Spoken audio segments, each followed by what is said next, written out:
If you had to tell one story that summed up who you were as a person, who you are for sure as a person, tell that story.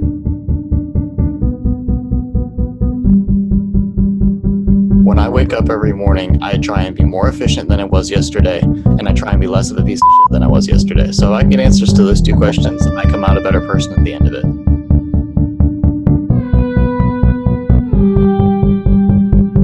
You can't put people in buckets, right?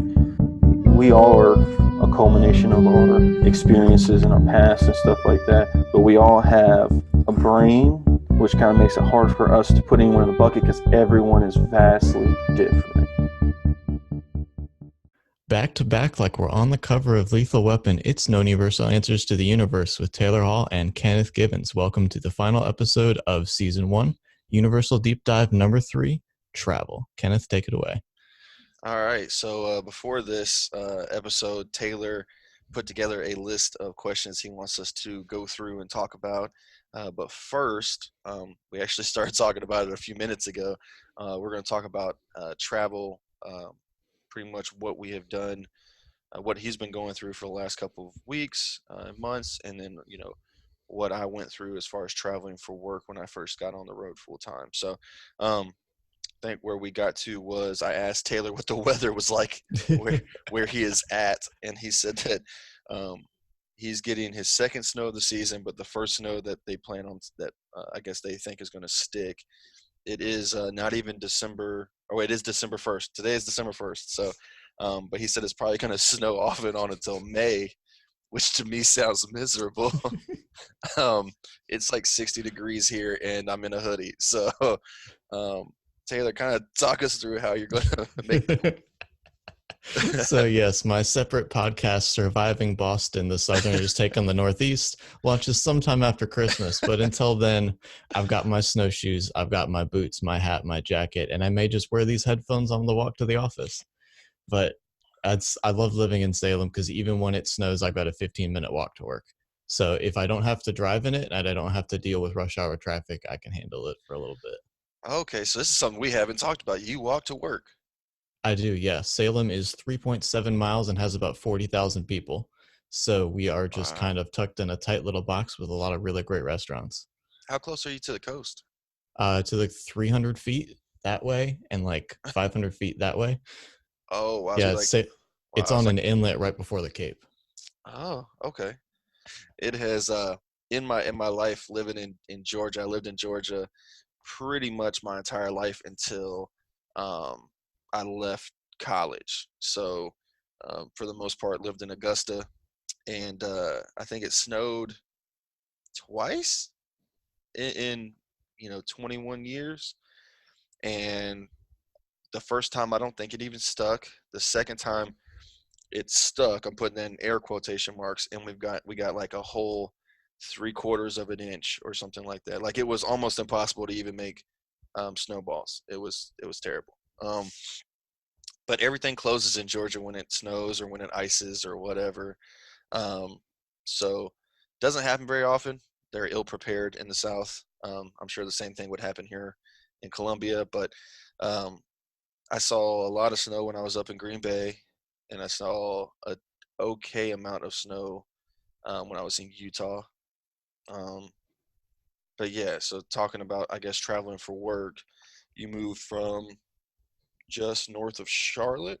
So I was born in Minneapolis, moved to North Carolina when I was 3, and then I've gone across the breadth of North Carolina, spent a bunch of time at the coast, spent a bunch of time in the mountains at camp.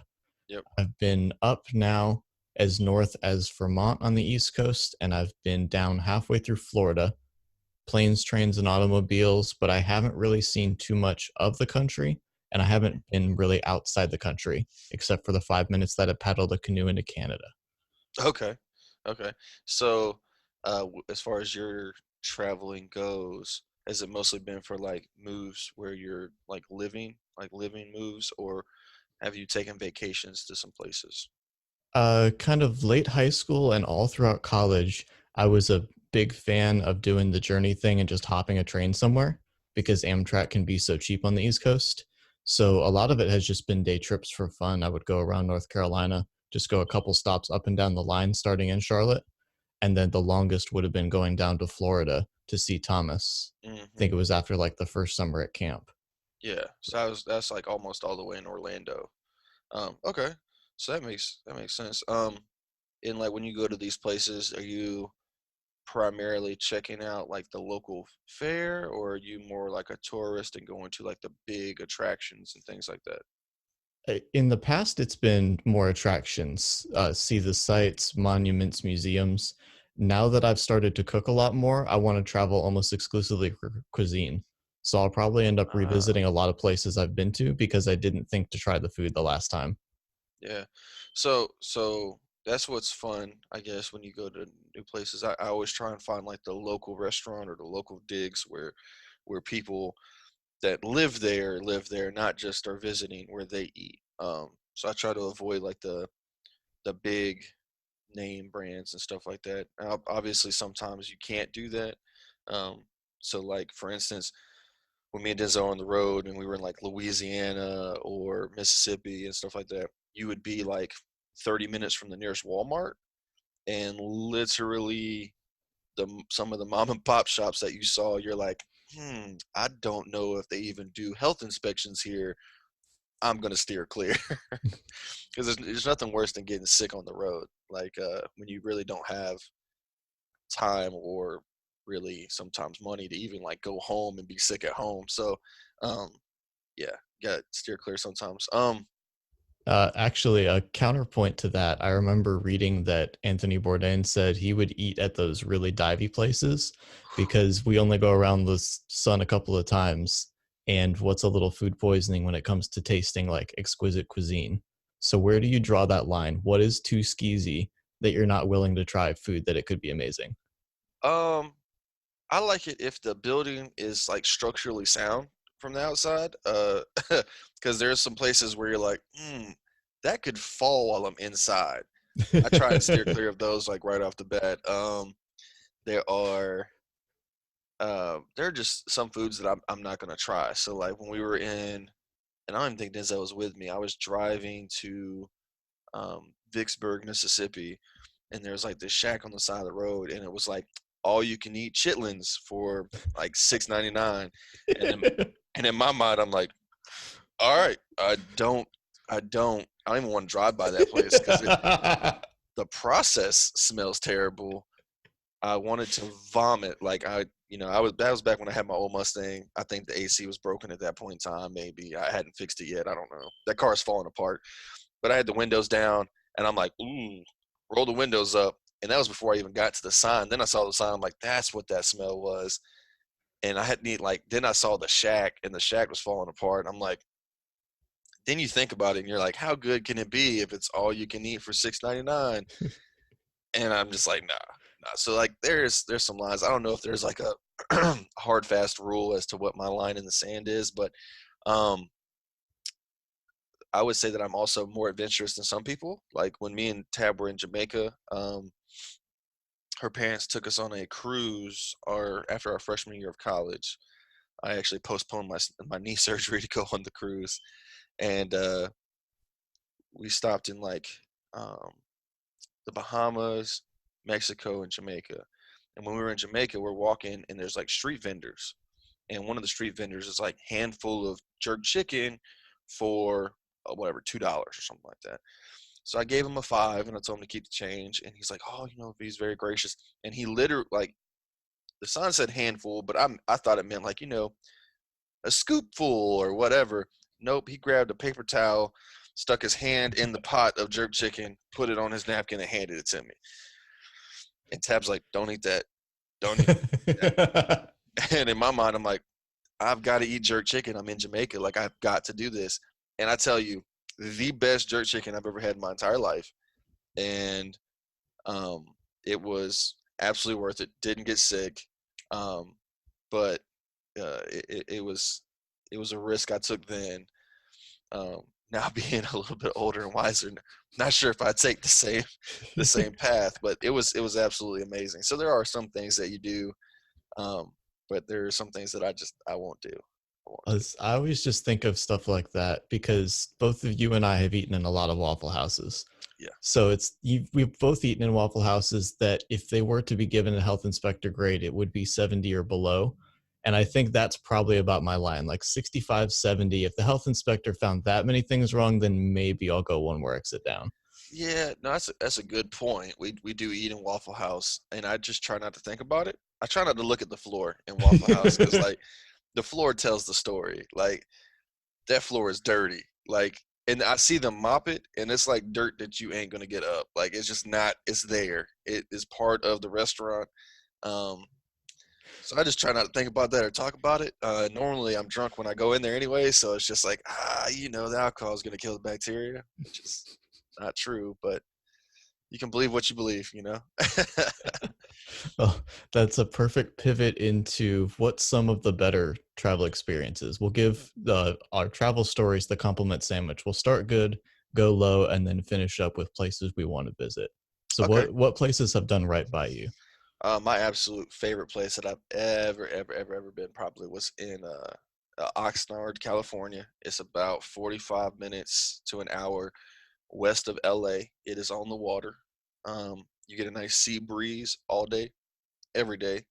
It is, I think the all-time average temperature in June is 72 degrees, and the all-time average temperature in January is 71. So pretty much year round, it is right around 71, 72 degrees. Um, I remember there was like 7 beaches, I think, within 15 minutes of where we were working. Now the water is colder because it's 70 degrees year round, obviously, but it's not unbearable. So like you can get in and swim, but the water is definitely a little bit more chilly. Um, the beaches are nice, the water's clear, surprisingly enough. Some of the things that I did out there that I absolutely loved that I've really never done since is like I went deep sea fishing several miles off the coast. So like you couldn't even see the coast anymore, and you're like, I don't know, I loved it. There was definitely people. We went with like pretty much everyone that was working out there on our cruise, and a lot of them got seasick. We rolled out of port at like 4:30 or 5 in the morning, and I think we got back around 7:30 or 8 at night. And I remember when we pulled away from port, the captain's wife actually downstairs had like a Waffle House style grill, or like a flat top grill, and she was making breakfast sandwiches. And at lunchtime, she made burgers and wraps, and at dinner time, she cooked us dinner too. And they had like beer and liquor and alcohol. So like 4:45 in the morning, right before we like actually pulled away, I went in there and I was like, "Are you serving yet?" She's like, "Yeah, I'm taking orders, and I can get you a drink if you want to drink, and I'm gonna start cooking when we get out on the water." And I'm like, "Okay, like when do you start serving beer?" And she's like, "I can give you a beer now, but that might not be the best decision." I was like, "I'll take a beer." That's what I did. So like by the time it took us like 3 hours to get to where we started fishing, and I had a breakfast sandwich and like 12 beers in those 3 hours. So I was a little toasted, but like people were already getting seasick, and I'm just standing in the back of the boat doing this number, like back and forth. I'm like, man, this is great. I loved it. It was a great trip. Um, caught a ton of fish. Uh, and they sit there and they actually like scale them for you, cut them and fillet them, put them in a bag for you, and keep them cool until you get off the ship. So I mean, it was a blast. That was something fun. Me and Tab went to Hollywood for a weekend and saw every museum that they have in Hollywood except for the Death Museum. So there's like 20 museums that we went in and out of. Everything from like the wax museums to Guinness Book of World Records to Ripley's Believe It or Not.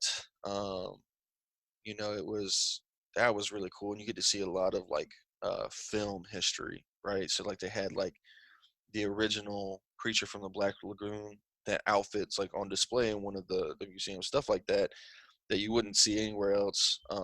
We went to Universal Studios, and I paid for us to get the behind the scenes tour pass.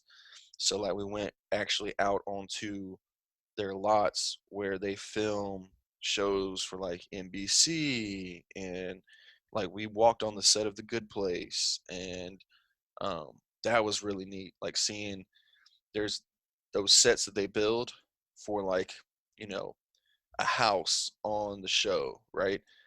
It is smaller than my apartment, which is crazy because I have a pretty small apartment, but it's like smaller than the apartment, but it's in this huge, like old timey, like plane bay that's just massive. And I guess it's so they can build multiple sets.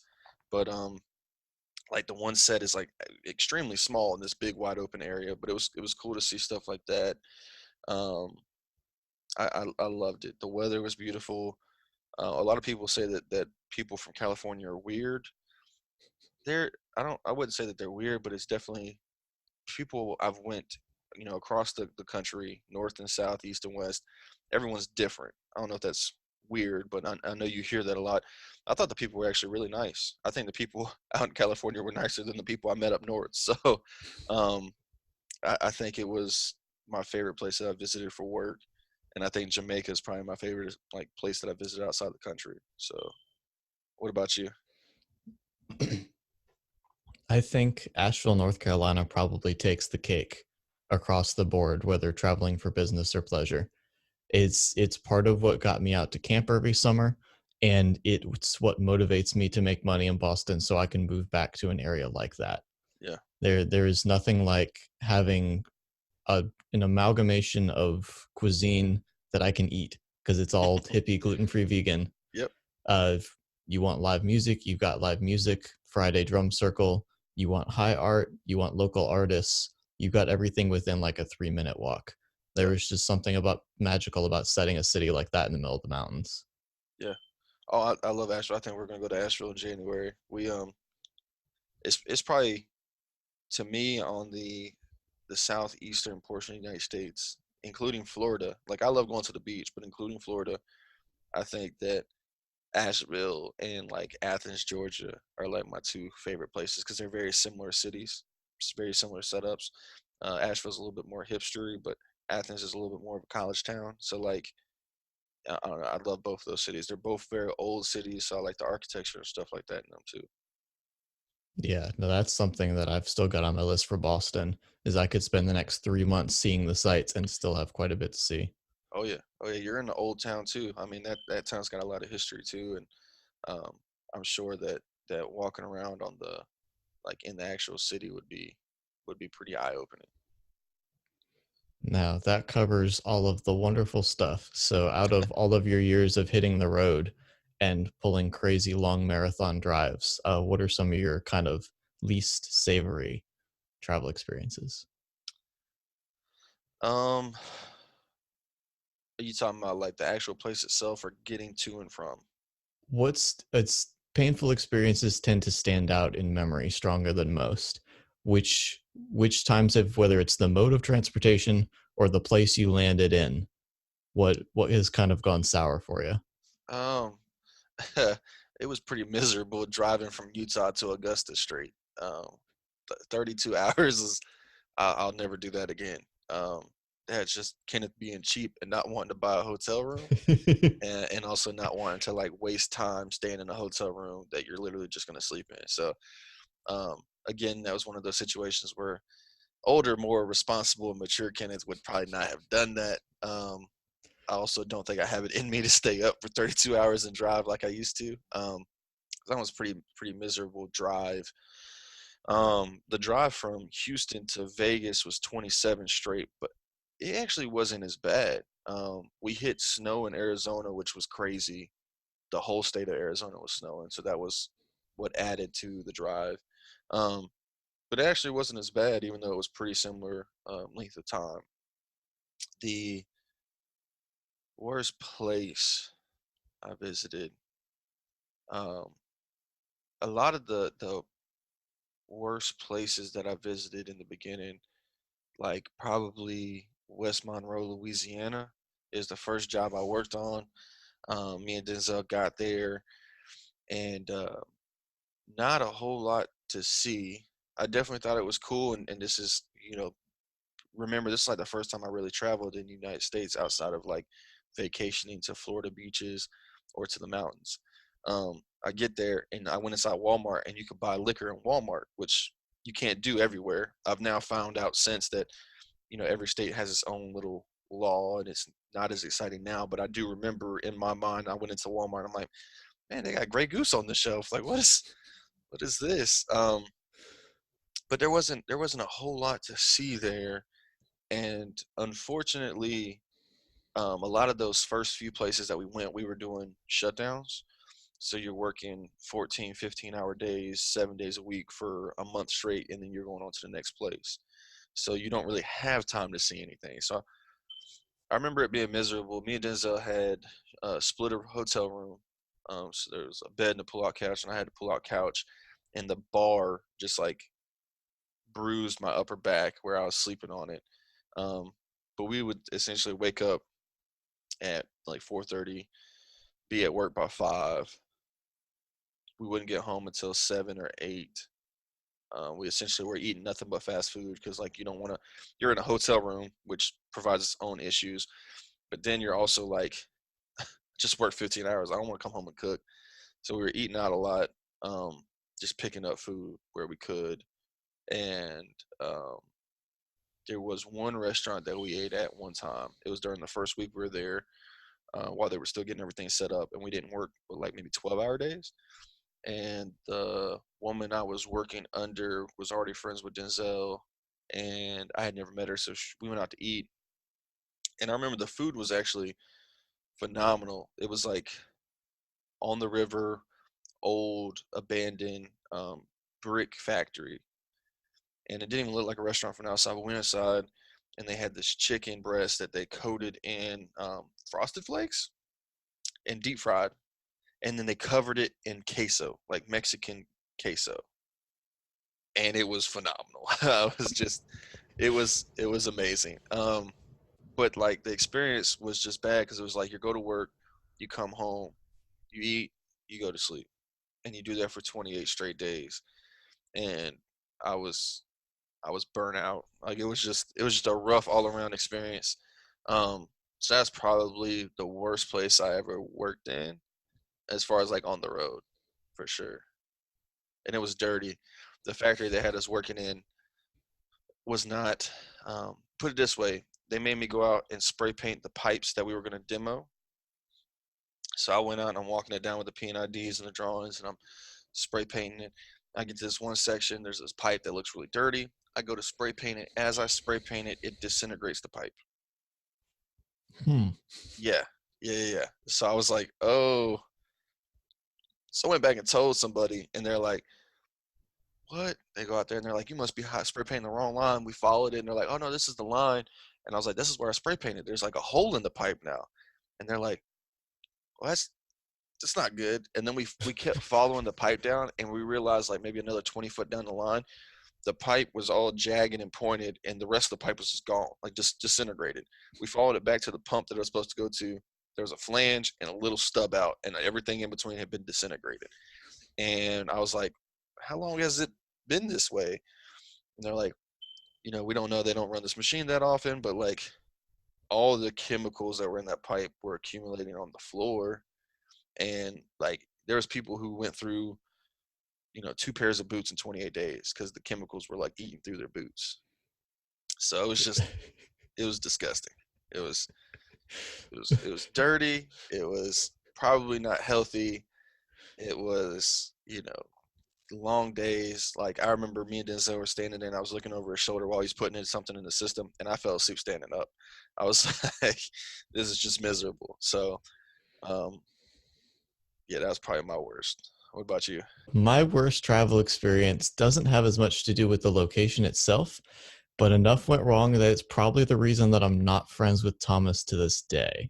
Oh no, I didn't know My about this. my trip to undisclosed location near Orlando the summer of, I believe, 2014, if not 2015, was just a miserable week from start to finish. I hop on a overnight train from Charlotte headed to Orlando. It's supposed to be 12, 13 hours. So get on the train like 6 o'clock and I get there like 6 o'clock in the morning. Okay. And we get on the rails somewhere between South Carolina and Georgia. Train stops.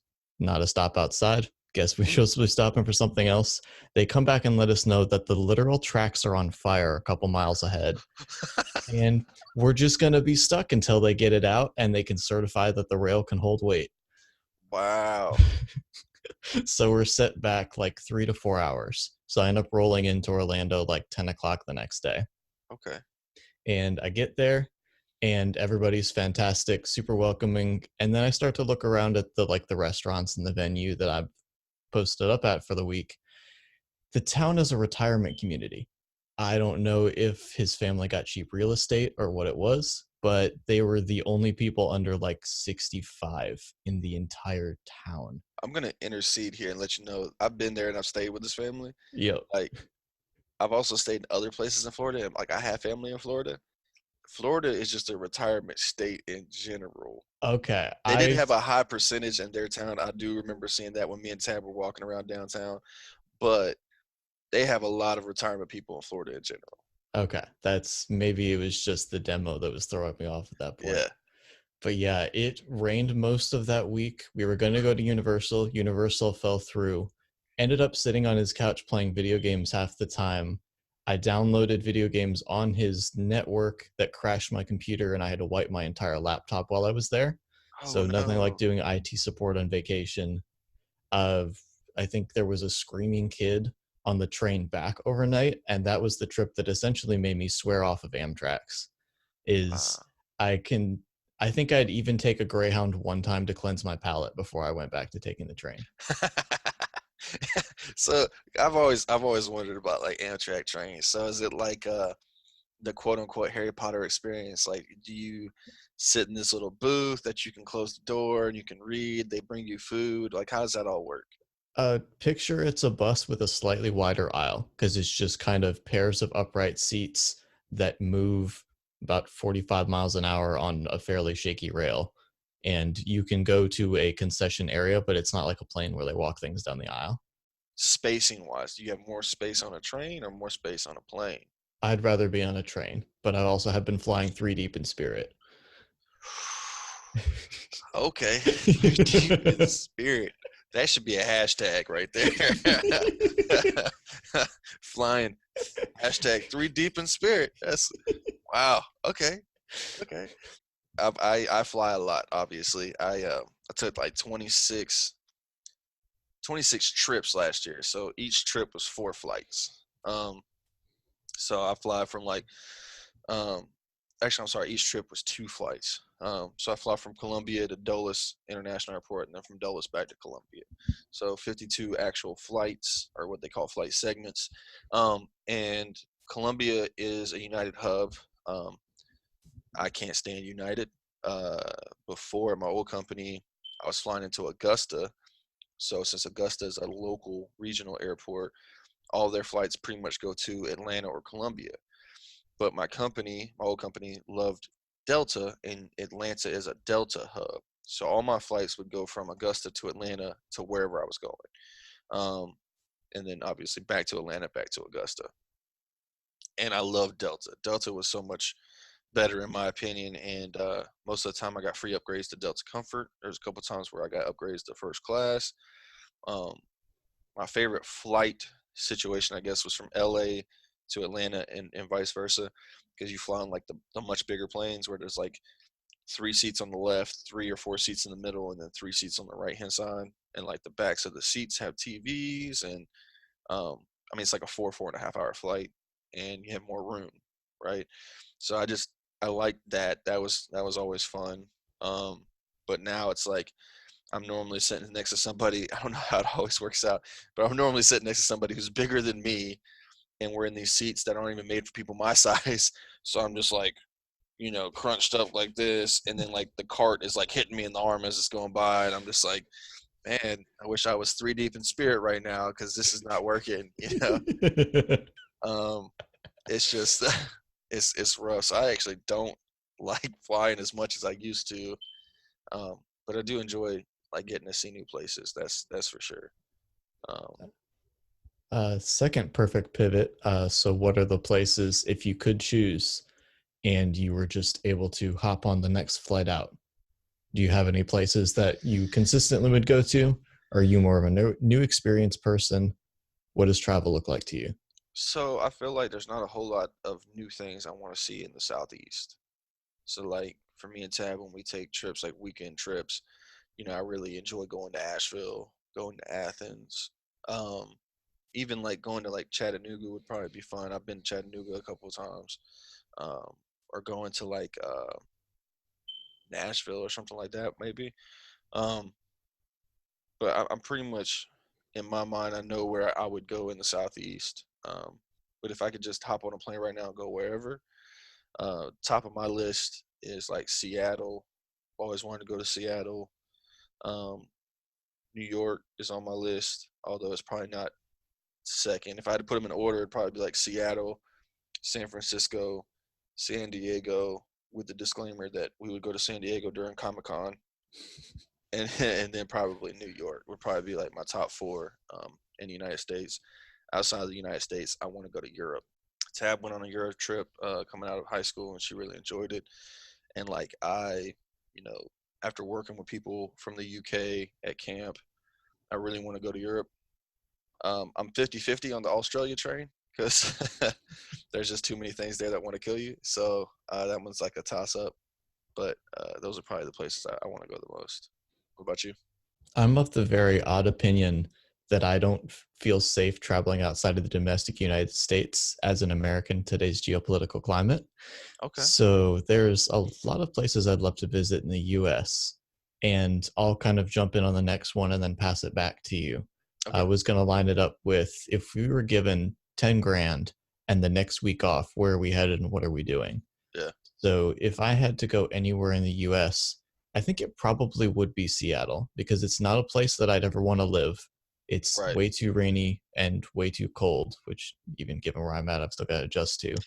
But there's such a vibrant music scene that I've fallen into maybe since like 2015 onwards, that I think I could spend the entire week just going to local venues and bars and seeing maybe like 30, 40 acts, just Yeah. like getting the taste of Seattle music culture and then taking everything I can back with me when that week is up. Yeah. No, and I think that's something that we really haven't talked about. We can get into after we answer this. Is like when you are planning out a trip to go somewhere, or when you think about where you want to go, why? What is the why? So I'll go back to your question first. So if I was given $10,000 and the whole week off, whew, that's a tough one. 10 grand in a whole week. Mm. I would probably go to um, probably Switzerland. Ooh, good choice. Because I remember Tab went. She said that like they have like really good chocolate, but they also have like castles. I'm a big castle guy, so like that's our second hashtag on this deep dive. Hashtag castles and chocolate. But yeah, no, I love castles. Obviously, love fantasy. Like books that I read and shows and stuff like that. But um, I definitely want to go on like a castle tour in Europe. So I think starting in Switzerland, $10,000 would probably get me enough money to maybe see a couple. But that would be the goal. I feel like you have something you want to say about that. Tangential question, more of a real estate question than a travel question. Yeah. Castle or mansion? Oh, castle. Yeah, for you, I'm assuming it's mansion. I think it is. And I feel like I've betrayed something deep within me, but I don't think I could live in a castle. I Oh think man. I'm out of the point of my life that I could sleep outside on wet stone. There Oh, was a time. no, you can have beds and stuff. I mean, I'm saying you can have a castle and bring it into the 21st century. You absolutely can do that. I will visit that castle then. We'll meet up a Yeah. couple years down the line. Yeah, I'll make sure that I let the people know when they let you in the front door that you can meet me on the battlements, because I've always wanted to say that. So Where's Kenneth at? Oh, he's on the ramparts. yeah, there you go. He's in the second tallest tower. I'll let you figure out which one that is. But so the why you want to travel places. So when I pick places that I want to travel, like even when I like go back and visit Asheville, in my mind, I'm weighing it against like going to the beach or doing something else. I'm always, cuisine is on the list, like you said, like local cuisine. So like if I'm going to Asheville, I am going to Tupelo Honey, you know. Um, Also, like quirkiness, I guess. There's a place in Asheville, there's a bookstore that we go to where me and Tab, they have like this whole shelf of books, and they're wrapped in like the brown wrapping paper you used to use to like wrap your school books with. Yep. If you could remember that back that far, like I couldn't afford school socks, so or book socks, so I would buy the little brown paper bags or whatever. But the books are wrapped in that, and they have like 2 or 3 sentences or defining characteristics about that book. But you don't have a title, you don't have an author. You can obviously see how thick the book is by how, yeah, because it's wrapped, but it's like it's called a date with a book or something like that, and you pick these books out based off of what they're described as. So that's like a quirky thing about Asheville, right? There's a million others, obviously. Like they have a macaroni and cheese restaurant where all they serve is macaroni and cheese, right? You can have macaroni and cheese with lobster. You can have macaroni and cheese with bacon. You can just have regular macaroni and cheese and pick which pasta you want, you know? So there's different quirky things like that. So cuisine, quirkiness. I like to look at craft brew, like craft beers. And then if there's like a distillery or something like that, so there's like an alcohol aspect to it, like a tour. Can you go on like a distillery tour or a brewery tour or something like that? And then the last one for me is coffee. Do they have like local coffee or like a local coffee, like locally owned coffee shop or something like that that you can go to? So those are the things that I look for. So you were talking about Seattle and you were talking about the music scene. Like me going to Seattle primarily for coffee because they're like known for their coffee. You know, that's where like Starbucks got started. That's where most of the coffee um, restaurants or coffee shops that have started in the United States have started at. Um, and then like they have a huge craft brew scene there too that I would love to check out. So like those are like the 5 things I look for when I'm traveling to a place of why I would go there versus going somewhere else. So I'm very step off the train with no itinerary yeah. when it comes to that kind of stuff. So I think I'm gonna kind of just follow my eyes and just pop in places as I see them. Yeah, so I am the same way in that sense that I am absolutely can be no itinerary and just go with the flow. One thing I didn't have on that list is like there are certain places you go to for their museum or like for their whatever, right? I said I wanted to go to San Diego for Comic Con, right? I also want to see the zoo there, but those are like 2 big touristy things, and it's not really what is San Diego, you know? Because if you're going to San Diego for Comic Con, so is everybody else that's at Comic Con. You know, most of those people aren't from San Diego, so y- you're right. But there are some things that you go to a place for that, whatever that is that they do that makes them famous, right? Museums, zoos, whatever it is. So there are some places that I would go to just because, like I want to go to San Francisco probably for completely different reasons than most people. I want to see the Redwood Forest, and then I also want to see the Golden Gate Bridge, right? But that's something that's just there, you know, has nothing to do with the people, nothing to do with the cuisine or the music. But so I think there are things like that too, that didn't bring up. But um, that's a like me stepping off the train or the plane or whatever with no itinerary works. But like I know that doesn't work for Tab. So sometimes Tab will follow me if she doesn't know the plan, as long as she truly believes that I have a plan. So you have to work with that too, you know. So if I'm going by myself, there are absolutely times where I've gone to Asheville with like the guys, like with me and Ruben and Randy and Denzel and Trey. And I know I'm missing somebody, so I'm sorry if you're listening and I missed you. But like we all went to Asheville for the weekend for Ruben's birthday, and we stayed in a cabin in the woods up on the mountain. Got a little bit of snow on the ground, which was kind of cool because down in Asheville it wasn't snowing. I try to avoid snow. We know this. But it was nice to have a little bit on the ground up in the mountains because it gave it like the whole serene look. And then we went down into Asheville and just walked around the breweries. And we were just walking around, and then we're like, oh, there's a brewery there. Let's go in that one. You know, there was no real plan of attack. and it was great. We just walked around. If we saw a shop we wanted to go into, we went into it. If we got to a four-way stop, we would just look around and say, "Oh, that looks nice down there. Let's go right." And that was really cool. There's like a beauty in not having it planned out, in my opinion, too. So, I've um, got one more question before we start to wrap, and it's kind of the reverse of all of this. okay. Moving to Salem in the second week of October was an eye-opening experience. Because of the history and the witch trials and all that, Salem, Massachusetts gets between 750,000 and 1 million out-of-town visitors in the month of October. Wow. So being in a town that is a tourist trap, I kind of experienced it alongside everybody because I was literally brand new as this was happening. But next year, and as the years go on, I will be a local who will see the route that I walk to work flooded with people that are here just for witch hats and pumpkins. Could you re-experience a city that you're familiar with if it were to become a destination spot? So you're not going somewhere and experiencing local culture. Do you think there's value in re-experiencing where you live and your local culture? I've been fortunate. Augusta has a pretty extensive history to it. Um, so I remember like we would go on tours downtown of certain things like historical houses and stuff like that, and you get to learn a lot about the history of the town that you grew up in. Um, but even after knowing that there are like festivals and stuff like that, and like neighboring cities and towns that I went to as a kid, that I would absolutely go back to.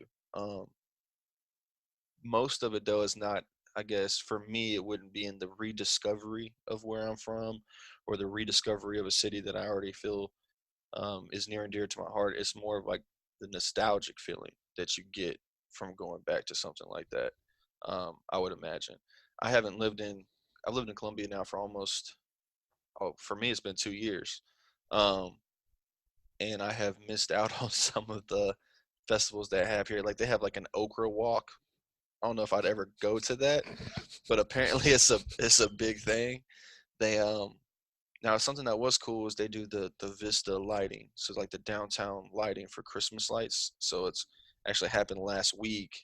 So we had to put our Christmas tree up on display because we have like a glass front, so you can see the Christmas tree from the street. But like they turn on all the lights along the streets, and then they actually turn the lights on the Christmas tree, the big Christmas tree that's in downtown Columbia. And we didn't go last year. We didn't really go this year, but I stayed late at work, so I left. Unfortunately, because of traffic, I left late. So I walked around the streets with two of my coworkers, and like it's something that we absolutely plan on. All of us actually plan on going back next year because none of us have been there. And one of my coworkers actually grew up 15 minutes down the road. So he's like, "Yeah, I've never actually been to this, but it looks really cool, and it looks like your standard run of the mill festival, but there's like." You have tents set up and things like that, and you have like vendors and different things like that. And a lot of them are probably the same no matter what festival you go to.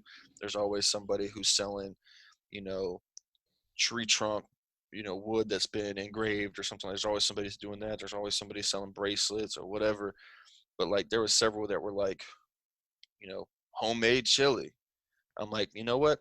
This is the only place that you're going to be able to get that person's chili, whether you're into that or not. But like, homemade raspberry lemonade or something like that. Whatever. There are local things that you can experience, and those people are local, and you can probably learn things from like those people that maybe have a different perspective on being local than you would. So I would say this is definitely worth giving it a try.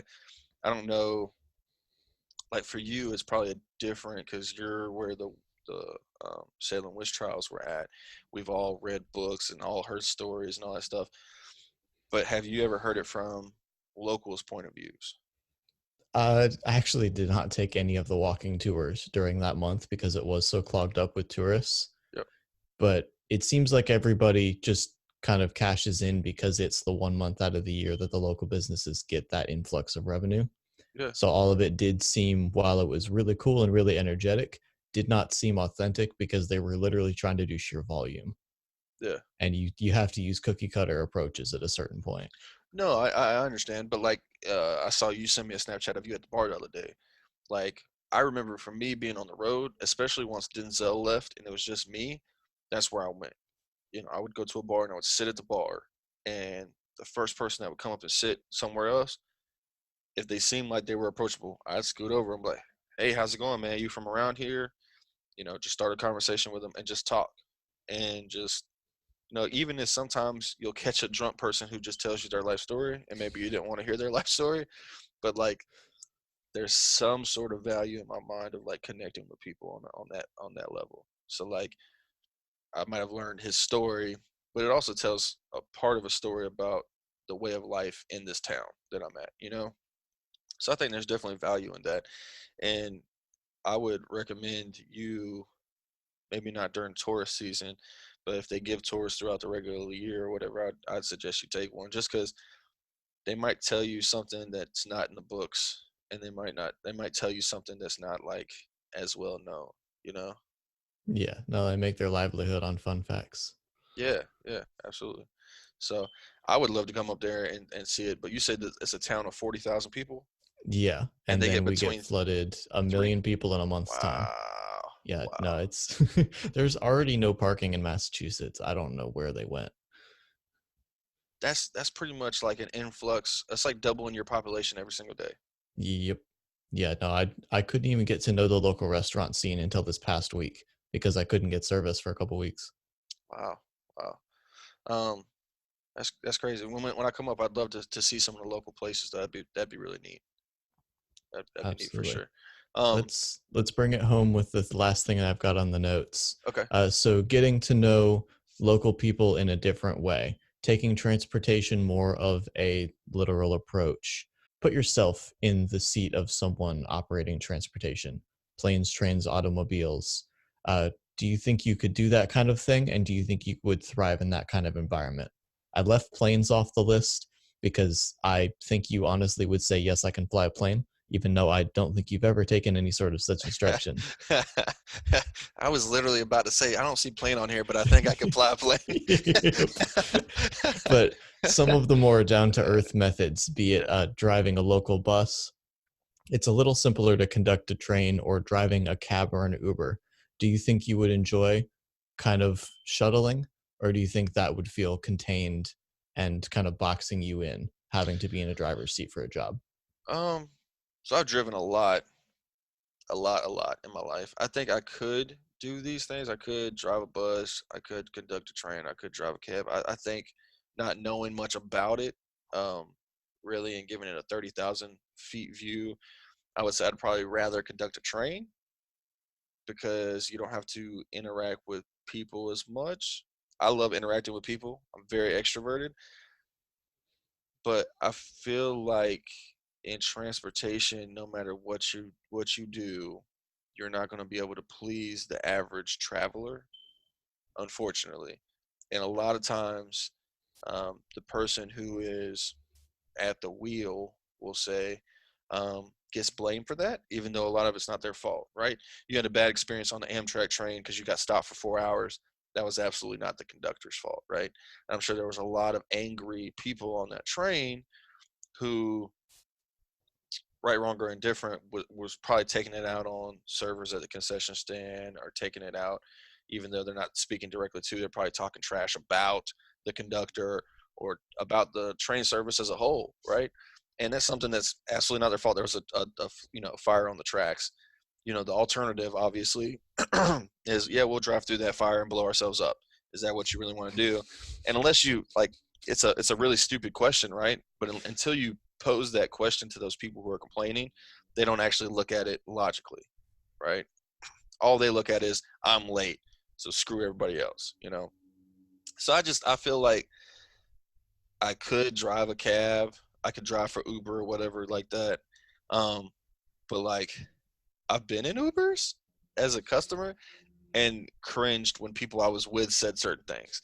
So like if I'm the driver, I just be like, I hate these people. Like I it might be fun to do it for one night and see all the drunk people come in and out of your vehicle, because that's funny.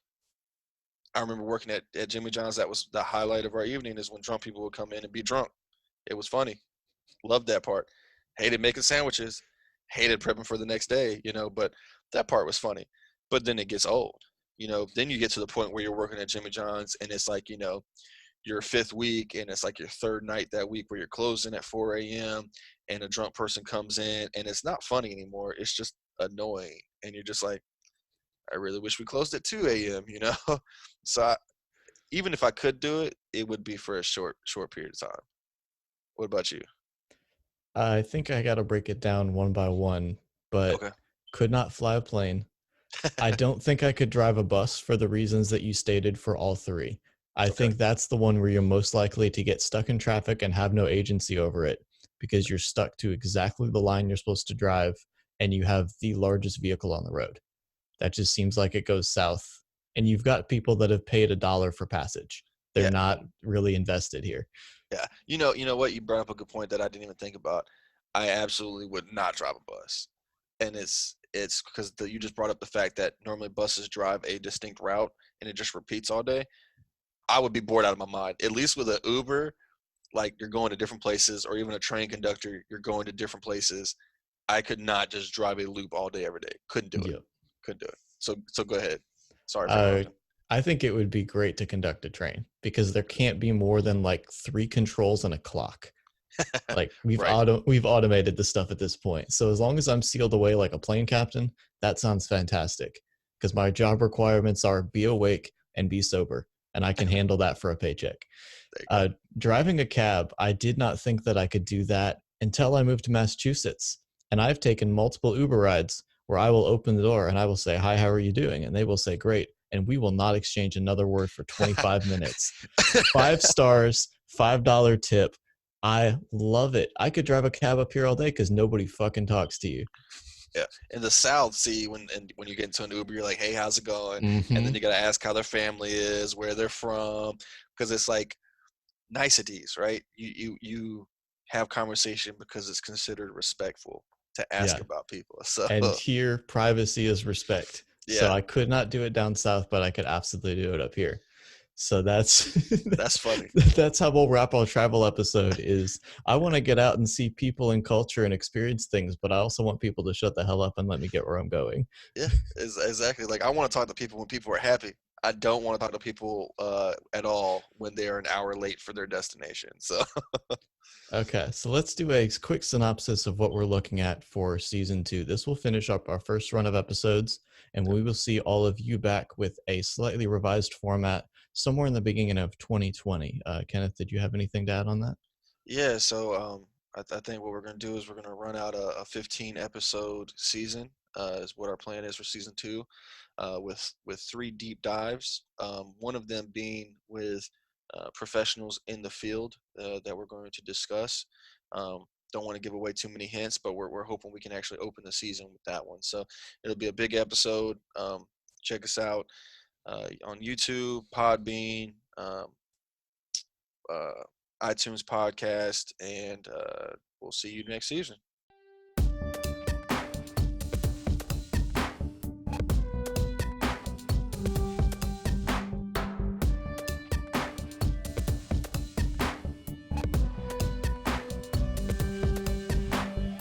No Universal Answers to the Universe is an interview series by Taylor Hall and Kenneth Gibbons, which releases on YouTube and all podcast platforms every Monday. If you have any questions or would be interested in being a guest on the show, please contact us at nouniversalanswers@gmail.com or via our Instagram page at no_universal_answers. Thank you for listening and have a great night.